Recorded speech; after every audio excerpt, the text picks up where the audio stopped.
Welcome to the FredTalk podcast. I am your host, Freddie Valoy. Today's guest, one thing I love seeing in life, I love watching people turn the corner, right? When I started comedy, Jason was, I would say, the typical cynical, the stereotypical comedian, cynical, depressive episode, blah, blah, blah, blah, blah, all that stuff. And him, among others, I've seen on social media, just something changed. The posts are different. His presence on stage was different. His whole energy was different. And it really caught my eye. He started in Raleigh and now is doing comedy out in Atlanta, and he's killing it, doing an awesome job. And I wanted to have him on the podcast to talk about that, making that mindset shift in his life, what that looked like for him, how did it make him feel, and what the future looks like for him. Also talk about his breakup. He had his first girlfriend. It ended, but and I quote, when he saw me, when he came back, he said, "This was a net positive. I learned a lot about myself." Just the way he looked at that was just, it warmed me up. It gave me chills. And I was like, I got to have this motherfucker on the podcast. And he's here today. All right. We talk philosophy. We get into some comedy shop and all that. So if you're into that, you're going to like that too. We talk about philosophy. I even think we talk about Amber Heard and Johnny Depp, which is kind of its own philosophy in itself. So without any further dirt bits, guys, give it up for my guest, Jason Zaremba. Yay. But before we do that, guys, actually, boom, I just jokes to you. Psych. This episode is brought to you by ownthechaos.com. Visit ownthechaos.com to sign up for their stock watch list, where they give you the 5 stocks to watch that day, right? It's an actual useful email, all right? Not saving 5% off a loaf of bread at Panera or anything like that, even though maybe that sounds good. Actually, I would like a loaf of bread right now. That would be great. Sign up for their stock watch list and catch me there every Thursday at 3:30 at ownthechaos.com. Okay, now no more tomfoolery. Let's get to the episode. Yay. Jason, so one of my favorite things that I've noticed about you was a couple years ago, or maybe a year ago-ish, something like that. There was a mindset shift from like somewhat of like a negative mentality to like you've just turned it around. And I noticed it first on stage, through posts on social media and shit like that. What happened? Like what caused you to be like to make the switch? It kind of just came from part of it was like when I was like a teenager in like early 20s, I was just so goddamn cynical. I feel like I just hit the bottom of the cynical pool, and then like there was nowhere to go but up from there. Yeah.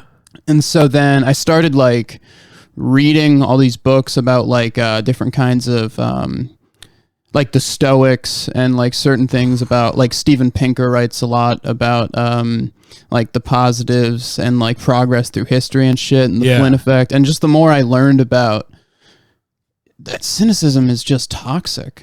It'll just poison your brain. And like, I took a trip. I feel like every guy eventually takes a trip into like nihilism and shit like that. Yeah. And then I was in there for a little bit, and I was like, all right, what's the point of this? Like, it's like, same thing. I was in a dark place, had to turn it around. When I read Stoic philosophy, it's like every time I read like a fire quote, like I'm like, oh my God, that's so crazy. 2,000 years ago, they're writing shit that still is like applicable today. And I'll read something from Marcus Aurelius. I'm like, damn, that's awesome. And I'm like, how long before he fucked a child? How long? The Marcus Aurelius, he like I think it's in Meditations when he talks about like, and I treat my slaves properly. And it's like, well, you have slaves. Yeah. That's a part. What if that was like a Stoic, like they that's what they get into? They're like, okay, I got to do everything they did. And like, well, which is ironic because Epictetus is like the considered like the second biggest like Stoic or whatever, and he was a slave. So oh damn, he was? Yeah. Oh, just from like class type stuff. Yeah. Oh, like damn. He was a slave, and then I think he like got out of it and just became like a philosopher and shit and a teacher. Damn, mean that's coming from that's a good foundation, I guess. Yeah. Former slave, now philosopher, like. Yeah, and that's like the thing about like a lot of like Stoicism and a lot of the like mindset and philosophy of shit I get into. like a lot of the it feels like it's very easy for me to say as like, you know, a white guy in America to be like, yeah, just change how you react to shit and like everything will be fine. But then like you look at like, all right, Epictetus was a slave. Viktor Frankl, who wasn't a strict stoic, but a lot of the stuff he talks about is in line with it. He was a Holocaust survivor. So it's really like, I can't tell people like how to feel about certain shit, but like it doesn't really have many limits based on your conditions. You know? Yeah. As a black dude myself, that's been for the most part positive and whatever.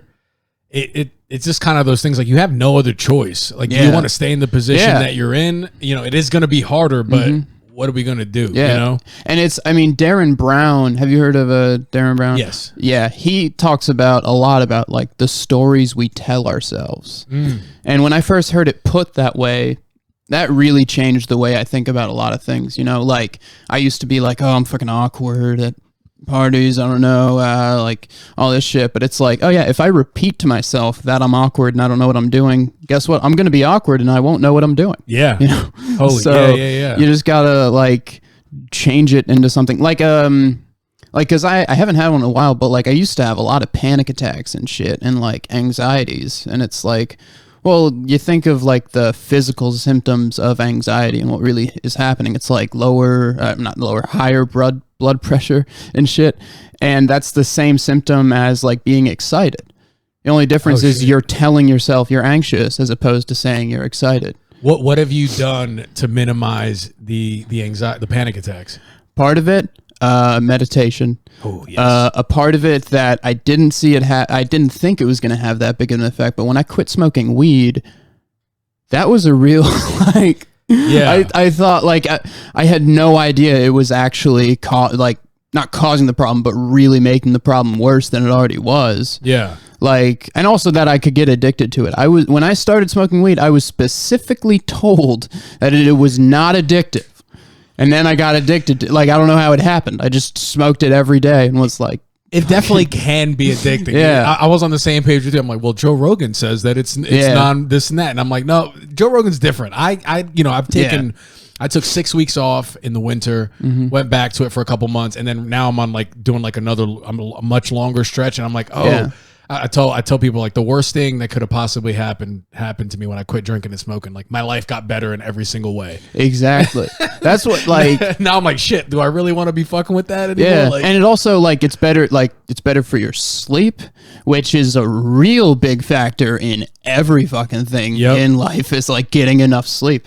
Yeah. I was surprised to hear that weed actually fucks up your sleep. And when you quit weed, the dreams get crazy, bro. Yeah. Like I'm like wild, vivid ass dreams, a lot of times scary. And I'm like, what the fuck? I'm also like really into dreams. Like I keep a journal of it. And then ever since I was a kid, like when I was like a little kid, I could not distinguish dreams from reality.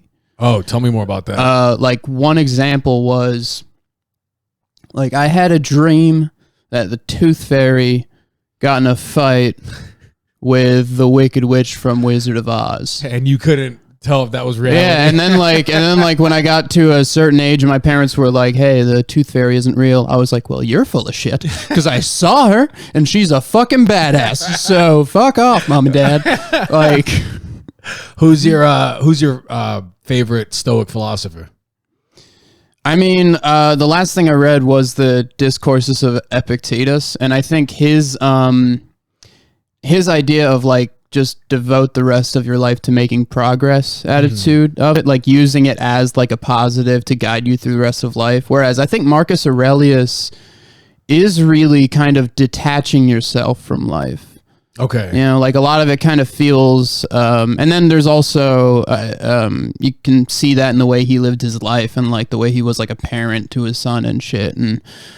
But also, I mean, he was like an emperor who like expanded the empire and shit. Yeah. So, I mean, I the most I've read is really Marcus Aurelius, but there's this, I think his name's William Irvine. I've watched a lot of interviews with him. He's like a more modern one, and he kind of takes a lot of it and factors in like modern psychology and a lot of that kind of shit. I like that. Yeah. Epictetus, I covered him on a podcast episode on humor. He was he was very pro humor. Yeah. Where some of the other Stoic philosophers, I think it was Plato, might have been talking shit and stuff like that. So, well, humor is probably like the best example of like what we're talking about, of like changing your reaction to shit. Is like, we developed humor as a defense mechanism. Yeah. And that's the epitome of what changing your reaction to something is. Yeah.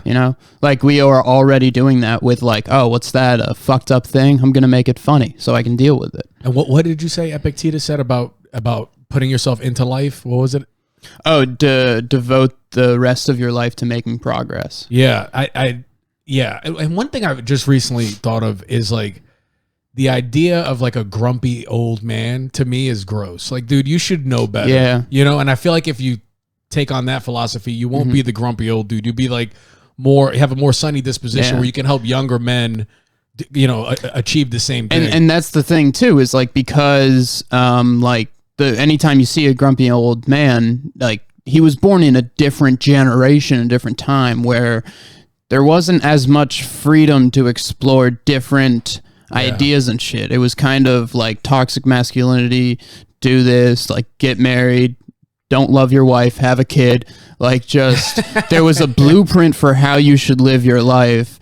And like, you can see the way it like affects like pretty much everyone. Yeah. Not even just like old men, but the times we were raised in shape who we are in a lot of ways. Yeah. But especially back then, it was like, my grandpa was in fucking Korea. He's not going to have a fucking Instagram page to follow and have a bunch of quotes to live by. Yeah, true. Yeah. I'm covering Ted Kaczynski's manifesto on my Patreon. Oh, boy. Yeah. And I'm about halfway through on it. And it's like, this dude's, other than the violence part, it's like this guy's kind of he's spitting bars. Like he talks about our obsession with not wanting to get old in modern society, and he talks about how like back in the day with some like guys like Marcus Aurelius, they lived life to their fullest in their younger age, so they were ready to get old, and that stuck with me. I was like, damn, I feel like that's a good thing to live by. So what you said about Epictetus, like, live up with getting better, like live life with improving.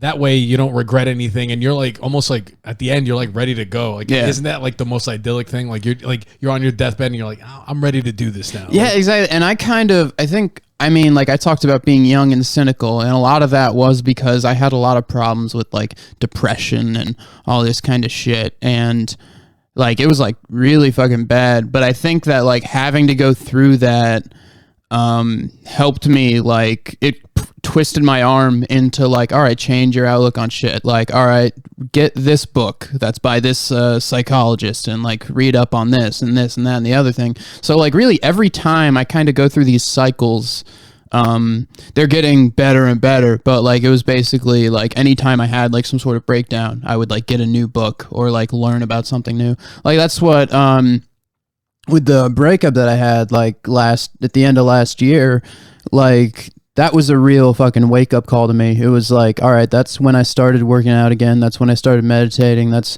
when I started keeping a journal. Like it was one of those, like, I figured it's hard to keep a constructive habit or like keep a lot of constructive habits at once. Yeah. So I figured I'm just going to pick up as many as I can and just see which one sticks. Yeah. And so far, most of them have still been sticking for like 5 months. Good for you. So, but I remember when you told me about the breakup, and I was like, your reaction made me feel good about the world, because you're like, it's a net positive, man. I learned a lot. It wasn't a waste of time, which I feel like is a good way to look at a relationship. Yeah. Like, you learned a lot about yourself, and now you're on this like whole new track. Yeah. I mean, it's also like, there's like an episode of Louis where, I think Josh Groden, I forgot the guy's name, but he like talks about like Louis was going through like some sort of breakup thing, and like Josh just goes like, okay, so you took a chance at being happy, even though you knew that later you'd be sad. Ooh. And now you're sad. What's the problem here? Like, I remember Damn, yeah. I remember when I first met this chick, like the first night I was with her, or it was like a week or so in. I just remember like looking up at the ceiling and being like, this one is gonna hurt. Like I like saw it coming. I was like, the past ones have hurt, but this one's gonna be a real problem. And like it fucking hurt for like a while, but like now you know what you're made of kind of when you feel pain. Yeah. You know? Damn. Yeah. Well, what did you personally do to like process those emotions? Like, what was that like for you? I mean, like immediately, I kind of saw it coming, you know? Yeah. Like there was like the last like couple weeks of the relationship was kind of like, I was just constantly like, oh, I'm fucking it up. I'm fucking everything up. She's gonna fucking leave me and, you know, marry the Rock or something. Like it was just like, it's just the constant cycle of bad, because also like I was still, I mean, not to blame weed for everything, but I was still smoking a lot at the time. So like it was just making me really like jittery and like anxious all the time. I was already going through some shit that should have made me work on myself, but I just wasn't doing it, and like just relying on this other person to make me happy. Oh, yeah. What do you think you could have done better? Or like, yeah, where do you think you messed up, quote unquote? I mean, I think where I messed up, I think it was really like kind of destined to happen at this point. I think like if you look at, I mean, like the trajectories of like both of our lives at the time, it was just kind of like, yeah, we should, like at first we were like, let's take a break, but then after time we were like, let's, you know, we should probably just not like, what are we doing trying to make a promise to each other in the future? You know? But like, yeah, I think part of it was I was just kind of leaning on her a lot. Yeah. Like I was just really like, cause I was like broke as fuck. I had just got a job after like a while of not having one. And I had that fucking car wreck and like all that fucking shit. And so I just kind of I felt this need to, like, I finally had someone that like, you know, this was my first like real relationship, you know? So it was like, oh, this is what these are for. Yeah. I'll just, you know, just lean on her until, you know, she's never going to get tired of it. I'm me. Why would any, you know, and like, but like also like she went through her own shit too. And that's, I think, one thing that like people that are afraid of being alone, like people that just jump from relationship to relationship because they don't want to have to, like they want to rely on someone else to be happy. Yeah. The serial monogamous. Yeah. Those are weird.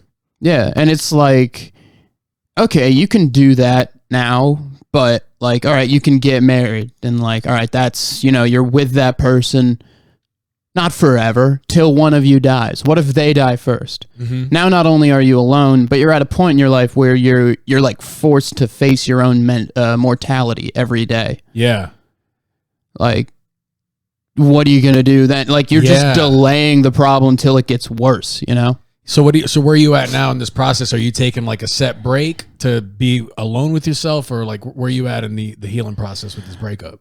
I mean, I'm at the point where I'm like completely over it. I'm like, all right, that happened. It was hard to go through. I've kind of just like, I feel like made peace with it. Might be, I don't know about that term, but like, I'm just kind of like, all right, it happened. I'm over it. We're friends now. Also, don't fuck a comic if any comics are listening. It's gonna end and you're gonna feel bad and you're gonna have to see them every day. Don't do it. And like, so now I'm just kind of like, all right, that was a thing that happened. Just move on and, you know, just keep doing what I'm doing because it seems to be working pretty well. When you got yourself out of your cynical hole, was there a part of you that was like, is it going to ruin my comedy? Because, you know, there's a thing of like, depressed comedians are better kind of thing. Did you think about that? I think I may have, I don't know. I think I didn't really have the comedy in mind with that at the time. I think I was just kind of, because also I like had a friend that I would argue with all the time and he was really cynical. Mm-hmm. And so then like once I started, it kind of solidified me in going down the optimistic path. Like, because it was like, oh, we're arguing, like the more I disagree with him, I'm going to just like keep going, keep reading about shit to have stuff to argue about. And then the more I read, the more I learn and the more like I go down this like optimistic path and shit. And so it really, what I was kind of worried about affecting comedy was when I one, quit drinking, and 2, when I quit smoking weed. Because like quitting smoking weed was like, I think about some of my favorite jokes of mine, and I'm pretty sure I was high when I wrote them. Yeah. You know? Yeah. But also I was always high. So yeah. like there's like, it's not like, oh, I was regular and then I got high and I was a comedian. Like I'm thinking much clearer now. Yeah, you know? Nice. And how's the joke writing coming along being sober? Yeah, I'm still writing jokes and shit. It's just like they're kind of right now. I'm like I kind of do. This is like I was talking to another comic and they told me this is what they do. Is like around the beginning of every year, you take what you're worst at, or you take an aspect of comedy you want to work on, and you like just do that for the next few months or so till you get good at it. You know, like I did that with crowd work. I did that with like, you know, certain types of bits and shit. And I'm trying to do that with storytelling right now because I am shit. Sam Prickett, shout out, told me that I tell stories like a woman. And I think that was an insult. I'm not entirely sure, but I'm pretty sure that was an insult. I think it was too, yeah. So tell me what you did to get better at crowd work, because I'm in the same place right now where like I know I can be good at crowd work just off my natural social shit. Yeah. But there's that fear of like, you know, whatever. How did you get better at crowd work? I just I started doing it with like ask a question that relates to a joke that you have. Okay. You know, like when I started doing crowd work, I was doing a lot of jokes about porn because I'm original. And like, so I would just ask someone in the crowd, like, hey, what kind of porn do you watch? And that's still one of my like go-to crowd work questions because it just throws people off. Or like, I mean, I joke a lot about religion. So I'll like ask, what religion are you? And those are two like, in most contexts, like those are pretty heavy questions and really personal and shit. Yeah. And so like I find like once I get going on that, or like if I can tell the person's uncomfortable, I'll just be like, all right, well, here's what I do. And then it like opens the floor to like, you know, and like, especially when I talk about religion and I'm doing it in the South, like I make it very clear up front, like, hey, I'm just talking about it. Like, you know, let's all respect each other and shit, you know. What's your take on religion? My serious take on religion is I'm not religious at all, and I think a lot of aspects of organized religion are harmful. But also, I'm not going to tell anyone what to believe if they're not, as long as they're not like using it as an excuse to like be homophobic or, you know, actually like use it as a knife to like hurt everyone else with or act holier than thou. Yeah. Like if you believe what you believe, cool. As long as you're a nice person, you know? Yeah. Like, Use it to like be better in the world. Like you said, not be, now God's your boy. So now you want to judge people who don't believe in God or whatever. I remember when I was first an atheist, it was like, ooh, I'm gonna get into arguments with every religion. Just being a dick. Wasn't that? But like you were a dick. But that was so fun. It was. That was so much fun. Just like, hey, I've read 2 pages of Richard Dawkins. Let me tell you how the world works. I'm trying to be the 5th horseman. Bro, that fucking like like thinking you're Christopher Hitchens was the shit. I remember. Oh, this is so embarrassing. For a moment, I was referring to myself as an anti-theist. Same here, dude. Same here, dude. So douchey. Like you talk about embarrassing. I used to watch Bill Maher. Like now, talk about embarrassing, folks. New rule. That shit was, man. Because I have fun with it. It's like, you know, the world's a complicated place. Even like I shit on the Catholic Church a lot, and I don't shit on the followers, but I shit, you know, the clergy for their atrocities. And I'm like, and I give the disclaimer, like I ain't talking shit about the followers. The world's a complicated place. Do whatever you got to do so you don't walk into somewhere with a gun and clear the place out, kind of thing. Like, now I'm having fun with it. I got back into anime, and a lot of that stuff is like, there you go, be a good person, push yourself to the limits, kind of thing. And when my life was going good, I was always watching anime that's an interesting correlation because most of the people I know that are into anime, their lives just depress me. Just looking at them, I'm like, wow, you got a pillow that's You can't even have regular sex. You gotta like add your hobby into it. Before I Like, before I quit weed, I was sitting there high watching Demon Slayer, and this kid's out here like trying to be, a best Demon Slayer he could be, and I was high, and I was just like, I just felt like a piece of shit. I'm like, look at this kid. He's going after it. He can't do the thing now, but he said he's going to eventually do it. And like a week later, quit weed. And I really do think it's so dorky, but I really do think it's that. And it makes sense because it's like the content you consume influences who you are, kind of thing. So, yeah. Like that's part of, talk about this has been talked about before, but like destructive like relationships and shit and our reliance on it. And it's like, well, we were raised with like Disney movies, which were almost entirely the story was like, I'm trying to fuck this princess, that was the whole like thing. And now the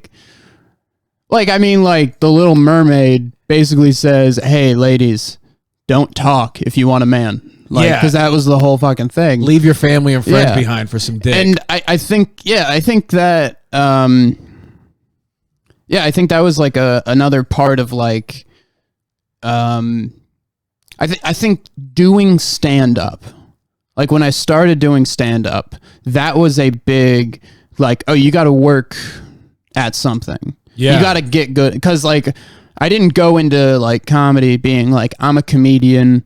Like I've been doing open mics for 2 weeks. Where's my special kind of thing? Yeah. It was, okay, I'm not good at it yet. I got to keep going till I'm good. I got to get comfortable on stage. I have to learn how to write a joke, And so that kind of puts the progress mindset into you. Yeah. And it's something very difficult. I think it's good for people in their lives to do like difficult shit where you're constantly failing. Skateboarding's a good one. Shit like that where most of the time you're failing, and then like the little bit of improvement you make is like one of the biggest highlights of your week potentially. Like remember like the first time you killed, like the first I think because I can remember them for a couple comics and myself, like the set where you can see the type of comedian they like are gonna end up being. Like I remember like started out like doing comedy, and like pretty much all the mics I went to were like with Kenyon and like Sam and Maddie and that whole crew. And I remember this one mic we were at, college bar in Chapel Hill. No one was paying attention, and fucking these Kenyans on stage. These two women walk in with like fake blood on their faces because it was like the Walking Dead premiere, or something. And so he goes like, "Hey, what's with the blood on your face?" And the woman goes, "What did she say?" Oh yeah, she says, "Your comedy is so bad, I started bleeding." Oh, that's a good one. And that's a good one. But Kenyon. Yes. And he went off. He went in on her. He was like, "Oh, I thought your fucking girlfriend over here, like, with free blood on your face and, like, in your co-op in Chapel Hill." He went in on her. He went in on, like, everyone in the bar. He went in on the town of Chapel Hill. And I remember, like, seeing that. I was like, this is amazing. Yes. And then, like, every time I see him after that, I'm like, that was the like, the moment in the movie, like when Elton John, like, first plays the piano in Rocket Man or something. It's like, that's when it started. What was your first kill like?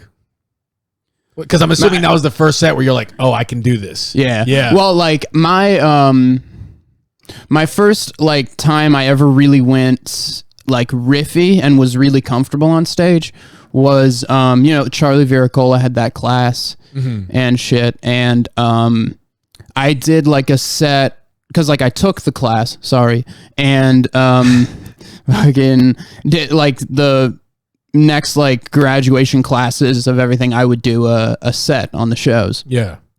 And there was one where Jerry Brown, I think was his name, from like WRAL News. Okay. Like I just remember the name Jerry Brown because of the Dead Kennedy song. Okay. But yeah, like he took the class and was doing a news story from it. And I remember like I was on that show and like I was like on stage and I was just like, are the people from WRAL like here tonight? And like all the anchors and shit, they were all here. And I was like, shouldn't you be doing the news right now? Like, it's like 7:30. What do you? People are like tuning into nothing. And then I was like, I mean, let's be honest, nobody watches the news anymore. And that got a big ooh, and that felt good. And I was just like, oh, okay, clap your hands if you watch the news. And then it was silent, and I was like, that's what I thought. And I was like, I remember that, like, because that wasn't like planned. That was in the moment. And it just felt so good to like. I mean, like people call it right from the stage, kind of thing, but it's just like it's just liberating, you know. I think freedom is a big theme in these like sets, especially First Kill, because like we go up tight, you learn how the steps to write a joke and all this. My first kill was at a mixed mic, so it was mostly music. I was like the only comic, and it was during playoff hockey, and I signed up. I ate a shit ton of food because I was high.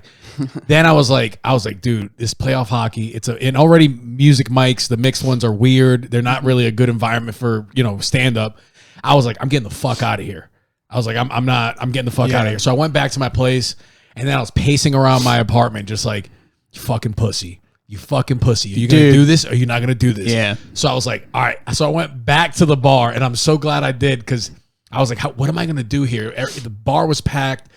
I got on stage and I was like, I'm just going to start roasting people. Like people kind of like that, especially sports crowds. So I just started, hey, look at these fucking guys over here. Boom. So as I'm picking off different groups, they start listening. Then I seamlessly roll into the set. And so I was like getting the hardest laughs I ever gotten from my comedy, to the point where the server, because I was going to that mic for a few weeks, she went and got the other servers, and she was like, he's doing it. He's funny. And that was the set where I was like, okay, I can do this shit. Like I felt. Then I bombed for a little bit after that, but it was like that. You bomb so much, not you specifically, but also you specifically, but like just so much of comedy is bombing, and like that's one thing that like when people like will say like oh, you do comedy, like, oh, do you ever like bomb? Like, does it ever not go well? And I'm like, yeah, last night, like all the time. Yeah, like, and that's my favorite. My favorite is I actually kind of like I matched with some chick on like Bumble, and she was like, oh, you just stand up, like, oh, I've been wanting to try it. Like, I think I'd be really good at it, and I just snapped. Like I was just like, no offense, no, you're not. Yeah, you've never done it before, and you're gonna do it, and you're still not gonna be good. And it's going to keep happening. You just, like, you're not good. Like, what is, like, stand-up is one of those things, and not even to be, like, this sacred art form that I do. But, like, people assume they're good at it because they're funny in conversation. No, yeah. It hurts more when you've been told your whole life you're funny, and you know you're funny. Then you get on stage, and those first 2 years are just super uncomfortable. I remember, like, having friends come to a show, doing my set, and then seeing their face, and in their face it was like, you got some jokes, or it's like you're funnier, not on stage kind of look. It's like it hurts. Well, it's funny. I got the opposite a few years ago. I was on this show, and the set went really well, and then like I was like after the show, like talking to people, and this like chick from the audience, like. And she just went, I guess you're only funny on stage. Oh, and shit. She meant it as a dig, but I was like, thank you. That was a good set. I really enjoyed that. Oh, shit. What do you think about the most? I mean, I think a lot about my own mental state and like stuff. I think a lot about politics. Yeah. And like kind of arguing with myself of like just like all these different things. I think a lot about comedy and like I feel like that's like I've heard that like other comics agree with this too, where like being a comedian is constantly living your life is like, all right, you have a thought and you're like, is that a joke? No. All right, another thought, is that a joke? No, like you just like you can't have a moment without thinking like, can I turn this into a bit? Oh yeah, like, for sure. The best ones are where you're just thinking and you just start laughing and you're like, oh my god, I think I might have something here. Yeah. Like you're just having a normal thought, not even trying to write a joke, and then you just start. That's one of my better bits. What came out like that, I was like literally crying, laughing after the thought. I was like, oh fuck yeah, like this, yeah. Like just coming to a realization. Yeah, like I remember I have like. I have like this joke. I have the lonely jokes, like, like you've seen me do them before, obviously, but like it's just like Yes. all the jokes that just the setup is, have you ever been so lonely? And like Yeah.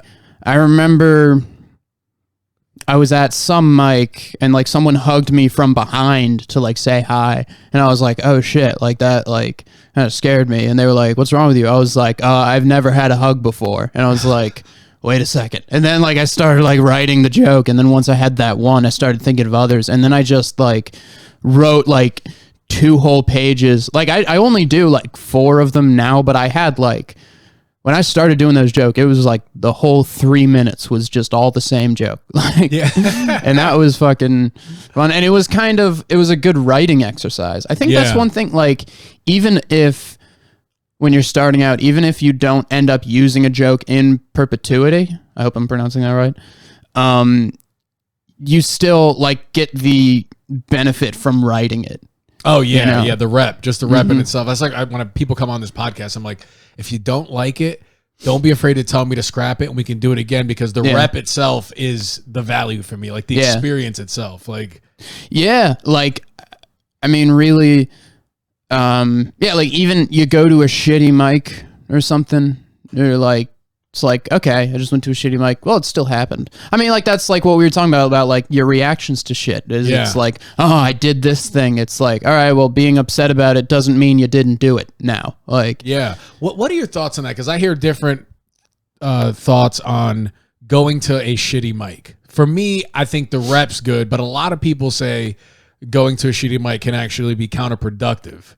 I think if you go to too many of them, it's counterproductive. Okay, all right. Because I mean, we've both seen it. People that like they only go to mics within a certain area, and like most of those mics suck.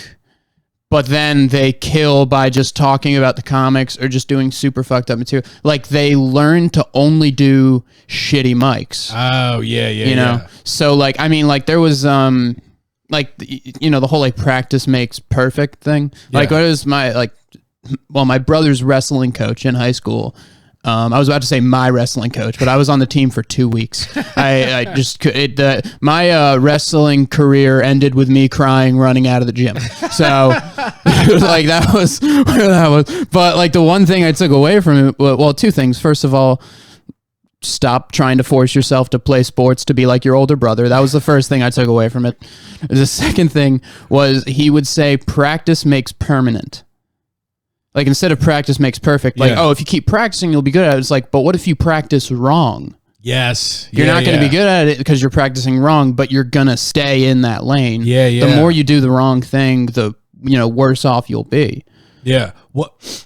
That's fire.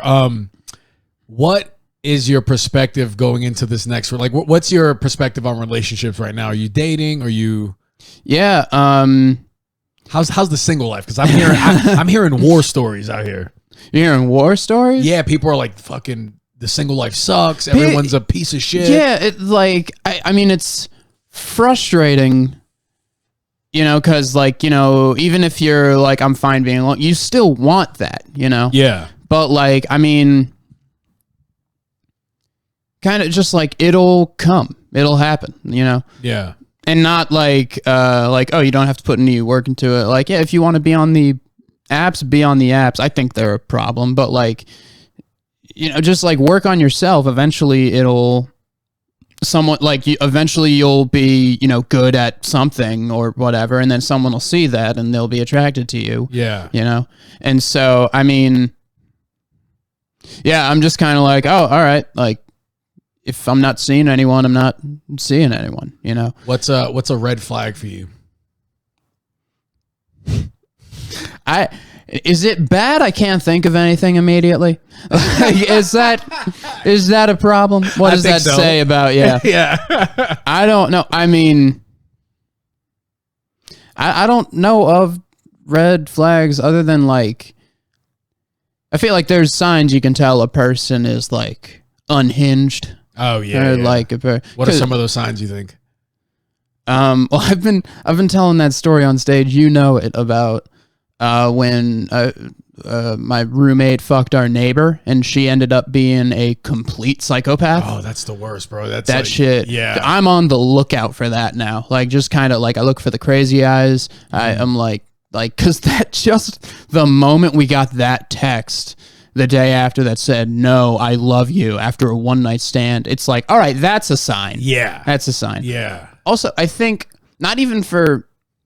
I guess this is one I think about for me and not another person, is if you find yourself really getting ahead of yourself emotionally, like you meet someone and you are just all in, you're in love, all this shit. It's not true, you know, like you're falling in love with a fake person because like, oh, she said she likes this band, so that means we agree with on everything, and like she's this is Scott Pilgrim versus the world. It's, like you just have these projections that you force onto this other person, and that doesn't mean you can't be into someone like intensely when you meet them. Like some people you connect and you just have this, you're able to talk for like long periods of time without a dull moment and shit. And like, just, I think, like you get to know the person before you cause you'll just, I catch myself doing that at times where like, you see someone, they're like, you have like one brief conversation with them and it's just like, well, I found the one. Yep. What's your ring size? Like that's being able to separate yourself from the imagination. Cause I once you can do that, it's good. Cause you can, think about all the good stuff that can potentially come out of it, but not get consumed by it. It's also a level of, it's a form of narcissism. Cause it's not that you're in love with this other person. You're in love with the fact that you found this person that you want. Mm-hmm. And that now this person wants you. Yeah. Like it's pretty self-serving and like really something that like people need to think about, and like jealousy is another big thing that I used to have a real problem with, but like then the more you think about it and it's like, oh, my girlfriend's talking to that guy, he must want to fuck her. And it's like, whoa, so you just sexualize every interaction between two people? I feel like jealousy is one of those useless emotions for human beings. Like I thought about this for a while and I can't find a good reason for jealousy. And like, chimpanzees are super jealous and make some, super violent shit like that. But for human beings, I just don't see a positive for it. It depends on what kind of jealousy. Because you could be jealous of someone and you kind of use that as a catalyst for like, we're to an extent jealous of like successful comedians.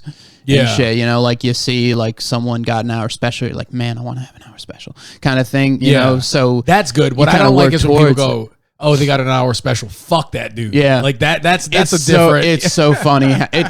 I just prefer to laugh when other people have their fucking problems, but it's so funny to me when I see that happen. Like people like, oh, this person got fucking booked on Laughing Skull. Fucking hack. Yeah, it's like, no, you're not funny. Like the comedians for the non-comics, hack is when something's overused, right? Yeah, that because I didn't realize how. Because, I've been doing comedy so long that, like, just the term hack is just another word for me. And you don't realize, like, that's not, like, something other people use. Like, I was, like, on this date with this chick, and I was like, would it be hack if I asked you this? And she was like, what do you mean hack? And I was like, oh, I mean, like, she's like, oh, he's a serial killer. Yeah. Is he going to hack me to death? Yeah, we talk about hack a lot. I think now it's hack, the negative, cynical comedian. It's hack to talk about hack. Yes. Yes. Like to just call everyone a hack, like just calling everyone a sellout. Yeah. Oh, yeah. Like it's like, oh, this person sold out because they, I don't know. Because I before doing comedy, I was in like the punk music scene and shit, and you can see that like Anti-Flag sold out because they signed to a major label. It's like, no, they're trying to get their music out there. And like who cares what label they're signed to or whatever they do, as long as you're not compromising your own shit. And even if they do compromise their shit, no one's forcing you to listen to certain music or watch certain TV shows. It's like, who cares? Like that's like people like love to talk shit about comics, and like I'm not immune to it at times because some people are just shitty people. Yes. But like people ask me like, oh, what do you think about like this comic or something? I'm like, I don't know. I don't really pay attention when they're on stage. Like I don't, like I'm kind of more focused on my own shit. I think I pay attention the appropriate amount for certain things, but I'm not like actively watching each person and looking for the flaws and like all this. Yeah. Like kind of, I'm just kind of like, I don't want to, because also when you only go to open mics, there's a lot of great comics, but a majority, you're on a mic with 40 other fucking people. Yeah. Chances are at least half of them are complete shit. Yep. And maybe they'll get better someday, but like if you watch more shit than, good, yeah, and that influences you're going to just be thinking of shit premises. Yeah. Punk culture is intriguing to me. Mm-hmm. It's one of the subcultures I haven't been super immersed in. But one thing that interests me is just different subcultures and how they interact. Yeah. What is punk? There's like 1,000 different like definitions and shit. I think it was either Patti Smith or Iggy Pop that just said punk is another word for freedom. Ah, okay. And so I think like that's basically it. It's just being yourself. Yeah. And kind of like there's another element to like a lot of people want to add like, we gotta like it's also about respecting other people. Yeah. Because I mean like there's the Nazi subculture of punk. And then like once that came out, there was immediately a huge reaction to it. I mean, Dead Kennedys wrote a song, Nazi Punks Fuck Off. And like so it gets associated with nihilism a lot too, because like the Sex Pistols, Anarchy in the UK and shit.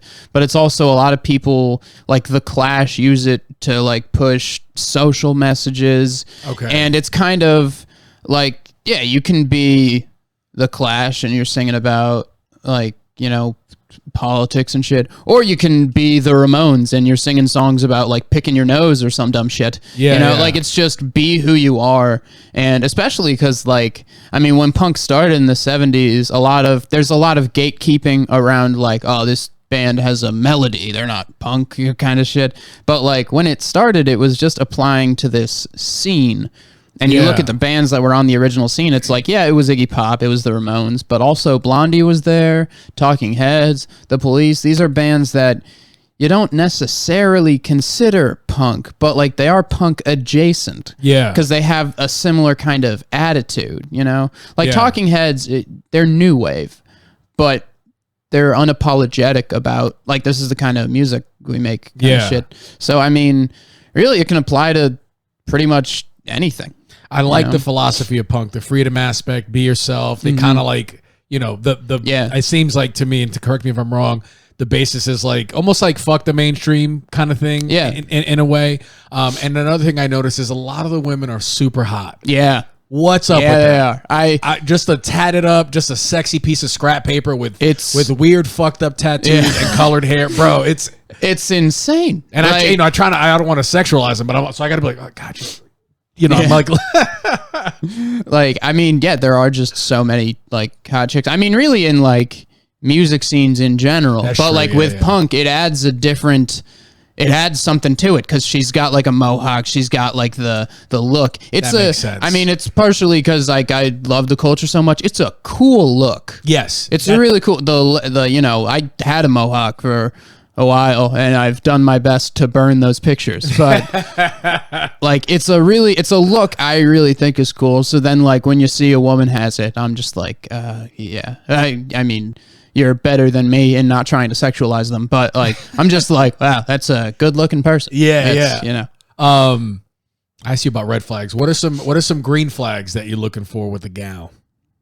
Like things you're looking for in a girl that, you got a little bit of experience now. You had your first relationship. Really? I mean, like a green flag I look for is just the ability to have like an open conversation. Yes. And be able to talk about like, not like there's a lot of like, I hate small talk. I want to have deep talk kind of shit, but it's like you got to be able to do both. If you're meeting someone, you got to like know certain things about them, and some of those things are surface level, but also you got to be able to, have like a deep conversation. Like the small talk complaint to me is bullshit because like you are 50% of that conversation. If you don't like small talk, ask questions that are not small talk. Yeah. And either the person's going to be uncomfortable because they don't like going that deep. Yeah. So they'll end the conversation, or you might find a new fucking best friend because now all of a sudden, you know, there's a lot of people out there wanting deep conversation. Just fucking ask a question about.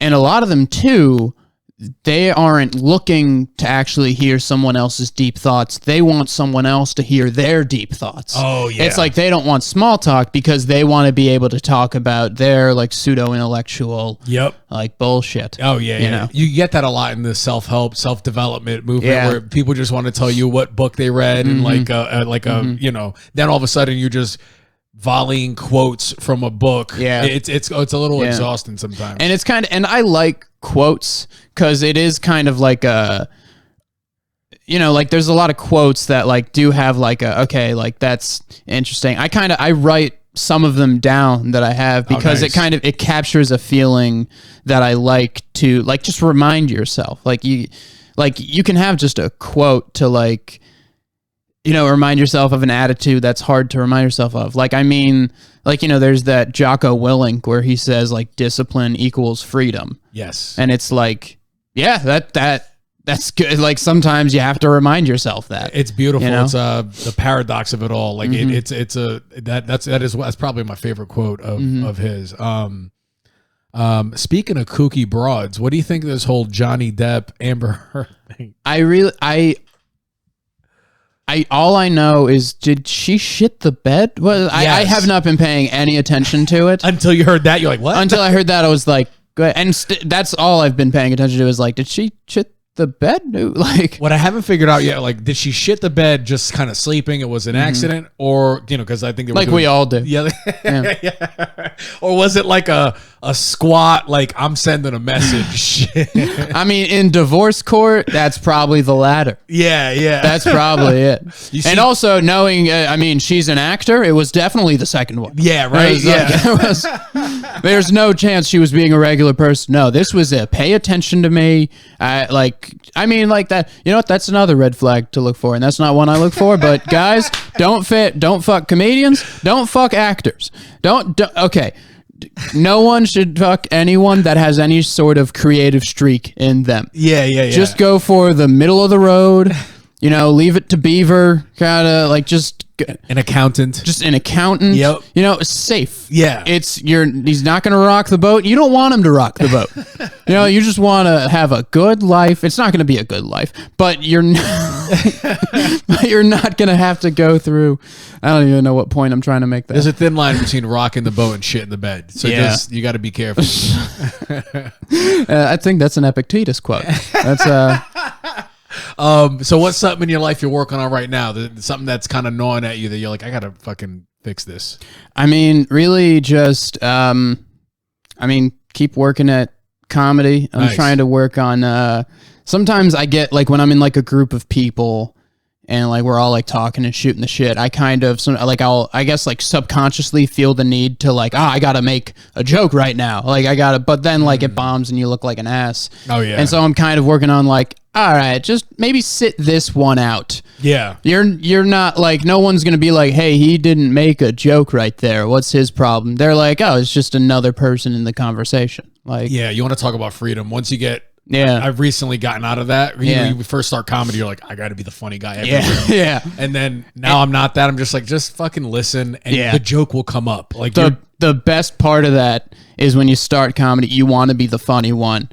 You're the opposite of the funny one. Yep. It's like, oh, it's me and these people that have been doing it for like 10 years and they're saying funny shit. Let me throw this at them. And also when it's obviously rehearsed, it's obviously people are going to talk about this. I'm going to write down this joke. And then it's so clear. Everyone just looks at you and is like, that's not like, are you running bits? And it's like, and comics aren't like the regular public where they're like, ha, or act like they didn't hear you. Mm-hmm. Comics are like, what are you doing? Yeah. Like fucking, yeah, dude, this was a great talk, dude. We talked philosophy, relationships. Mm-hmm. Anything else you got on your mind? Nothing that specific, just telling the people at home or wherever they are. You can follow me on Instagram at Jason Z Comedy, and I've got all my other links up there. Jeffrey Epstein worked for Israeli intelligence. Other than that, there's I try to throw that into anything. It's just fun to, even if it's not true, it's just a fun little bit to kind of throw at people. I like it. I like it. You heard him, guys. Follow him at Jason Z Comedy. Share my stuff. Post it to your story. We got some people doing that. The download numbers are coming up. Let's get them up higher than inflation, guys. That's it. That's FredTalk. Bye.